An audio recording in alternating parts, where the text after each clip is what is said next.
아멘. 할렐루야. 오늘도 하나님의 말씀을 통해 주님의 뜻을 깨달아 마음 가운데 감사와 찬양과 기쁨이 넘치는 한나라의 삶 되시기를 주님의 이름으로 축원합니다. 온라인으로 예배드리는 자리에도 동일한 은혜가 있을 줄 믿습니다.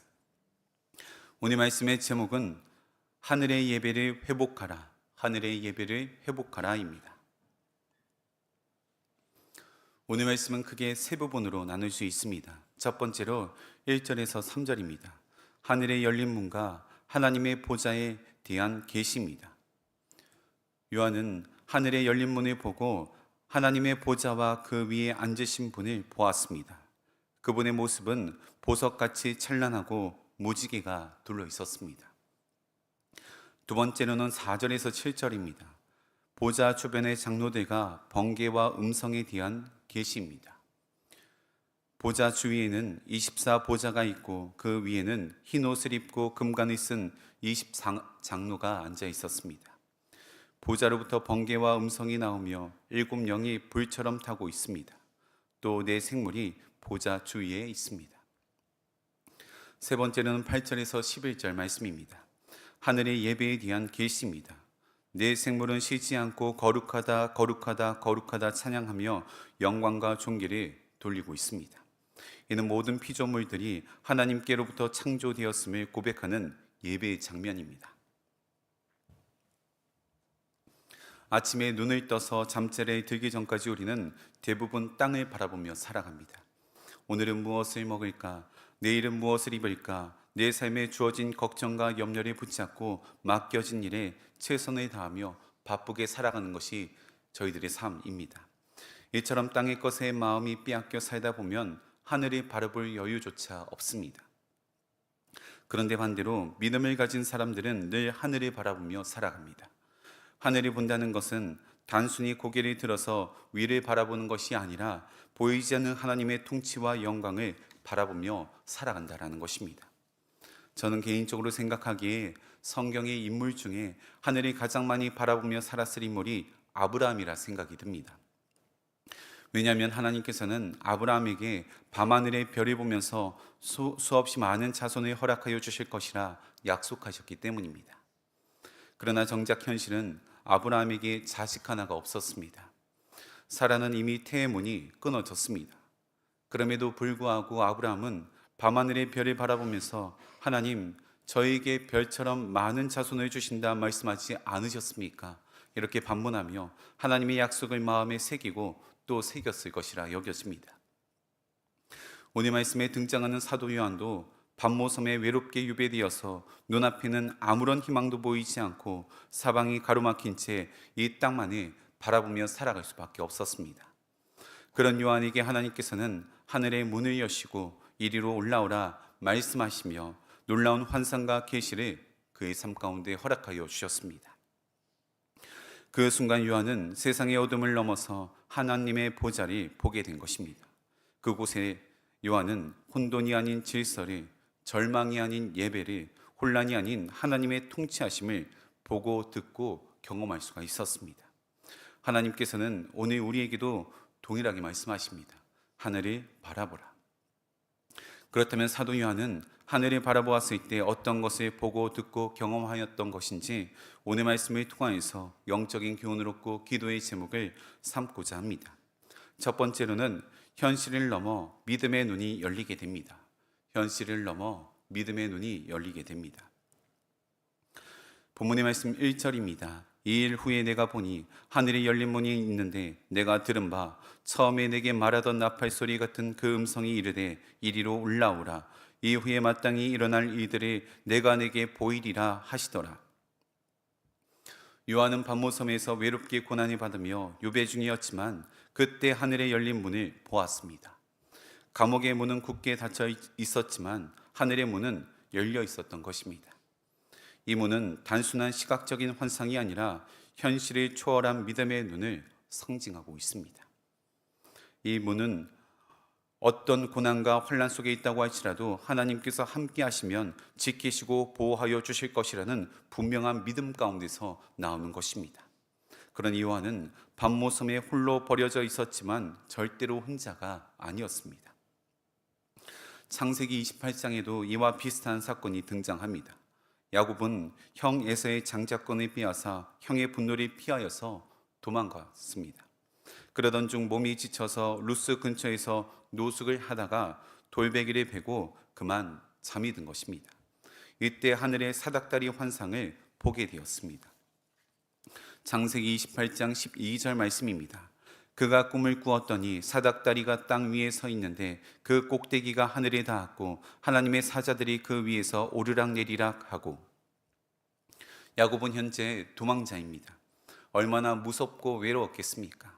모든 것이 굳게 닫혀 있는 것처럼 보이는 상황 가운데서 하나님께서는 반모섬에 있는 요한과 같이 하늘문을 여시고 사닥다리의 환상을 그의 삶 가운데 보여주신 것입니다. 집으로 돌아갈 문은 굳게 닫혀 있었지만 믿음의 눈을 열어서 하나님을 보게 하신 것입니다. 이후 야곱은 어렵고 힘들 때마다 하나님께서 보여주셨던 꿈과 비전을 꺼내 보았을 것입니다. 사닥다리의 환상을 꺼내 볼 때마다 형 에서와의 재회를 꿈꾸었을 것입니다. 그런데 여기서 한 가지 기억해야 할 것이 있습니다. 야곱이 사닥다리 환상을 본 이후에 형 에서와 재회하기까지 20년이란 세월이 흘렀습니다. 그러니 하나님께서 보여주신 꿈과 현실 사이에는 20년이라는 시간의 갭이 존재하였던 것입니다. 하나님께서는 20년이라는 긴 세월 동안 계속해서 하나님께서 주신 꿈과 비전을 바라보게 하셨고 한층 더 깊은 믿음으로, 온전한 믿음으로 세워가셨다라는 것입니다. 사랑하는 성도님들, 하나님께서는 저희들에게도 동일하게 요구하십니다. 지금 눈앞에 보이는 현실의 장벽에 쓰러져 좌절하고 낭망하는 것이 아니라 믿음의 눈을 들어 하나님만 바라보시기를, 그리하여서 한층 더 깊은 믿음과 온전한 믿음으로써 세워가시기를 원하시는 분이 우리 주님이시다라는 것입니다. 바라기는 날마다 믿음의 눈을 들어서 세상의 어떤 어려움 속에서도 결코 흔들리지 않는 견고한 믿음으로 세워지시는 저와 여러분 되시기를 주님의 이름으로 축원합니다. 두 번째로는 하나님 중심의 삶으로 바뀌게 됩니다. 하나님 중심의 삶으로 바뀌게 됩니다. 본문의 말씀 2절입니다. 내가 곧 성령에 감동되었더니 보라 하늘의 보좌를 베풀었고 그 보좌 위에 앉으신 이가 있는데. 그 당시 로마는 식민지를 효율적으로 통치하기 위하여서 황제를 신격화하였고 황제를 숭배하도록 강요하는 정책을 시행하였습니다. 그러나 요한은 그런 시대 속에서 참된 보좌는 오직 하나님께만 있습니다 라고 담대하게 선포하였던 것입니다. 요한이 이렇게 당당하게 말할 수 있었던 이유는 성령님의 감동을 통하여서 환상 중에 보좌에 앉아 계신 하나님을 직접 보았기 때문인 것입니다. 그러면서 하나님의 보좌가 어떤 모습인지 보여주고 있습니다. 3절 말씀입니다.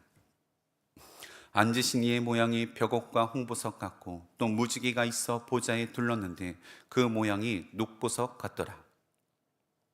여기서 벽옥은 하얀 보석인데 거룩함을 상징합니다. 또한 홍보석은 붉은 진홍색 보석인데 공의와 사랑을 상징하는 것입니다. 또한 무지개는 하나님의 언약을 상징하고 녹보석은 생명과 평화를 상징합니다.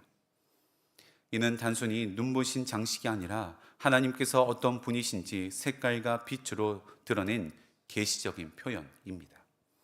이는 우리가 믿고 있는 하나님이 만물의 주인이시며 역사의 주권자이심을 보여주고 있는 것입니다.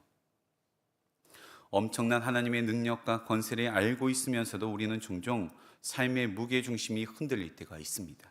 이는 하나님이 아닌 다른 것을 삶의 중심에 두고 살아가기 때문입니다. 내 삶의 돈이 중심이 될 때, 명예나 사람의 평가가 중심이 될 때, 성공이 중심이 될 때 저희들의 마음은 흔들립니다. 만일 주일날 예배를 빠지지는 않지만 예배 자리에 앉아서 주식이 얼마나 올랐는지 확인하고 사업 아이템을 어떤 것이 하는 것이 좋을까 구상하며 네이버 뉴스 기사를 보고 있다면 그 삶의 중심에는 하나님이 아닌 다른 무언가가 차지하고 있는 것입니다. 또한 교회에서 봉사도 많이 하고 모든 사람에게 믿음이 좋다고 소문나 있지만 어느 누군가가 자신을 인정해 주지 않으면 금세 마음이 흔들립니다. 칭찬이 있으면 기뻐하고 무시당하면 낙심한다면 그의 삶의 중심에는 하나님이 아닌 사람들의 평가가 이 마음의 중심 가운데 차지하고 있다는 것입니다. 그러나 하나님이 내 삶의 보좌에 앉으실 때 비로소 삶의 무게중심이 흔들리지 않은 평안이 찾아옵니다. 요한은 외딴 섬에 홀로 있었지만 마음 가운데 두려움이 찾아오거나 삶의 중심이 흔들리지 않았습니다.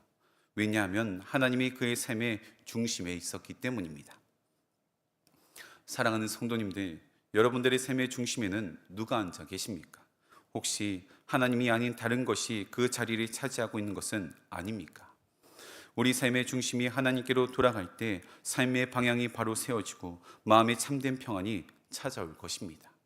환경은 여전히 거칠 수 있지만 삶의 무게중심이 하나님께 있을 때 우리는 흔들리지 않습니다.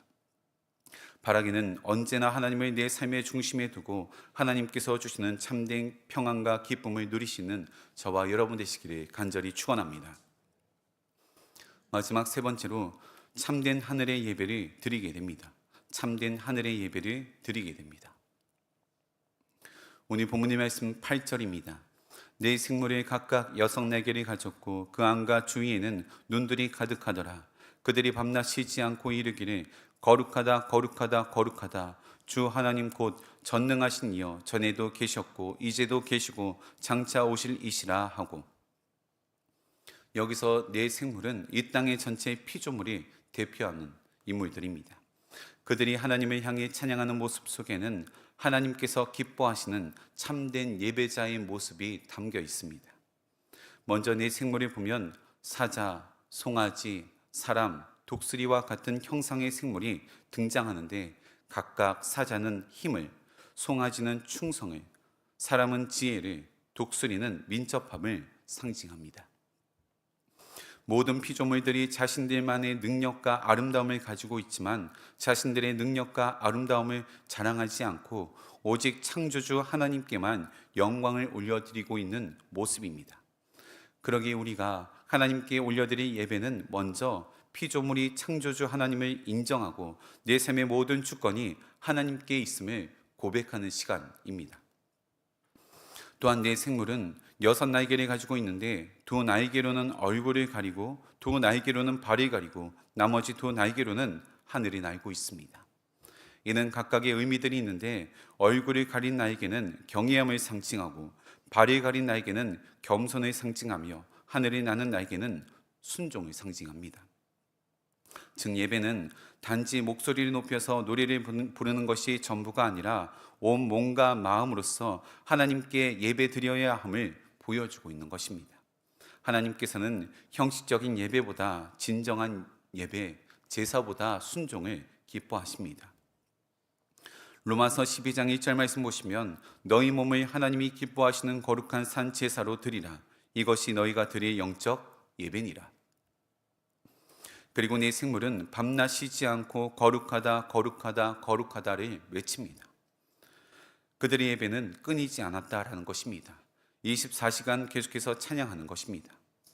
이런 말씀을 나눌 때면 종종 천국은 힘든 곳이라 생각하시는 분들이 계십니다. 이 땅에서 예배 시간이 2시간만 넘어가도 조금 힘든데 24시간 내내 찬양만 한다면 지쳐서 쓰러지는 것 아닌가 생각이 들기도 합니다. 그러나 그들은 의무감으로 하는 것이 아니라 마음속 깊은 곳에서 우러나오는 기쁨으로써 하나님을 24시간 찬양하고 있는 것입니다. 그저 하나님의 존재와 영광 앞에서 터져나오는 경외와 감격의 고백인 것입니다. 이것이 참된 예배자의 모습이라는 것입니다. 내 삶의 모든 주권이 하나님께 내어드리고 온 몸과 마음과 정성을 다해 예배를 드리며 24시간 하나님 한 분만을 찬양하는 것입니다. 그분은 전에도 계셨고 이제도 계시고 장차 오실 하나님이십니다. 그러기에 예배를 통해 시간과 공간을 초월하신 영원한 하나님이심을 고백하는 것입니다. 쉽게 말하면 하나님이 내 삶의 주인이심을, 내 삶의 왕이심을 고백하는 시간이 예배 시간이라는 것입니다. 이것이 하늘의 예배이며 하나님이 찾으시는 참된 예배자의 모습입니다. 사랑하는 성도님들, 오늘 우리들의 예배는 어떠합니까? 혹시 피곤하다는 이유로 또는 형식적인 것에 익숙해져서 의무감으로 예배를 드리고 있는 것은 아닙니까? 하늘의 내 생물처럼 우리 삶 전체로 하나님을 예배해야 하는 줄 믿습니다. 하늘을 바라볼 때 믿음의 눈이 열립니다. 하늘을 바라볼 때 삶의 중심이 바뀝니다. 하늘을 바라볼 때 참된 하늘의 예배를 드릴 수 있게 됩니다. 바라기는 날마다 하늘을 바라보심으로 하나님 앞에 온몸과 마음으로써 진정한 예배를 올려드리는 저와 여러분의 삶 되시기를 주님의 이름으로 축원합니다. 함께 기도하시겠습니다. 우리 삶의 주인 되시는 하나님 아버지, 절망 가운데 하늘을 바라보았던 요한을 통하여서 다시금 우리들의 믿음을 돌아보게 하시니 감사를 드립니다. 어떤 상황과 형편이 주어진다고 할지라도 하늘을 바라보게 하시며 우리의 영적인 눈과 귀가 활짝 뜨이고 열리게 하여 주시옵소서. 또한 내 삶의 중심에 언제나 하나님만 앉게 하시며 하나님께서 주시는 참된 평안과 기쁨을 마음껏 누리게 하여 주시옵소서. 그리하여 우리 삶의 주권을 내어드리며 온몸과 마음으로 24시간 하나님만 예배하는 삶 살게 하여 주시옵소서. 이 시간 하나님 앞에 귀한 마음을 담아 11조와 2,000번째 여러 감사의 예물을 올려드립니다. 이 예물이 담긴 기도의 제목과 간절히 부르짖는 눈물의 기도 소리에 응답하여 주시며 하나님 나라를 위하여서 귀하게 쓰임받는 도구 되게 하여 주시옵소서. 영광 받으시기 합당하신 우리 주 예수 그리스도의 이름으로 기도하옵나이다. 아멘.